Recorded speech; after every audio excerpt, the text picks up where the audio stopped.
ছাত্র শিবির জিন্দাবাদ জিন্দাবাদ।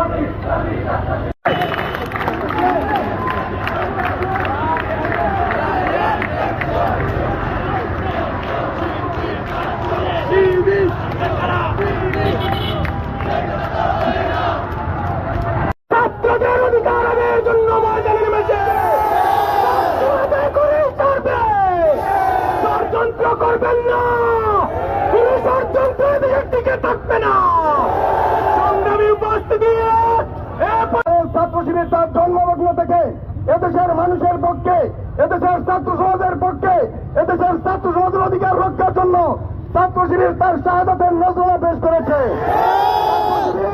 বাংলাদেশের 234 জন শহীদ হয়েছে শুধুমাত্র এই দেশে ইনসাফ কায়েমের জন্য, এদেশের স্বাধীনতা সার্বভৌমত্বের জন্য। আপনারা জানেন শাহজালাল বিশ্ববিদ্যালয়ে ছাত্রদের অধিকার ছিল, তাদের ছাত্র অধিকার, তাদের স্বেচ্ছুকে নির্বাচিত করান, কিন্তু আমরা দেখতে পেলাম সেখানে একটি দলের পরিচয় হাইকোর্টকে তারা ব্যবহার করেন ছাত্রদের অধিকার কেড়ে নিয়েছে।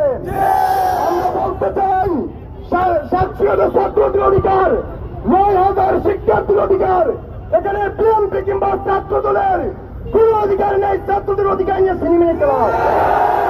আমরা স্পষ্ট ভাষায় বলতে চাই 24-এর কোন আন্দোলন আমরা ভুলে যাইনি, ছাত্র শিবির বুকের তাদের রক্ত ঢেলে দিয়েছে তা ভুলে যায়নি এদেশের।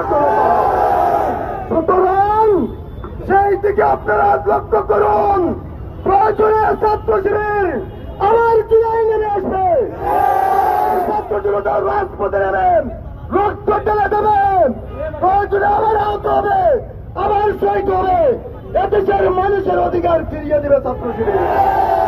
আমরা বলতে চাই আপনারা হাইকোর্টে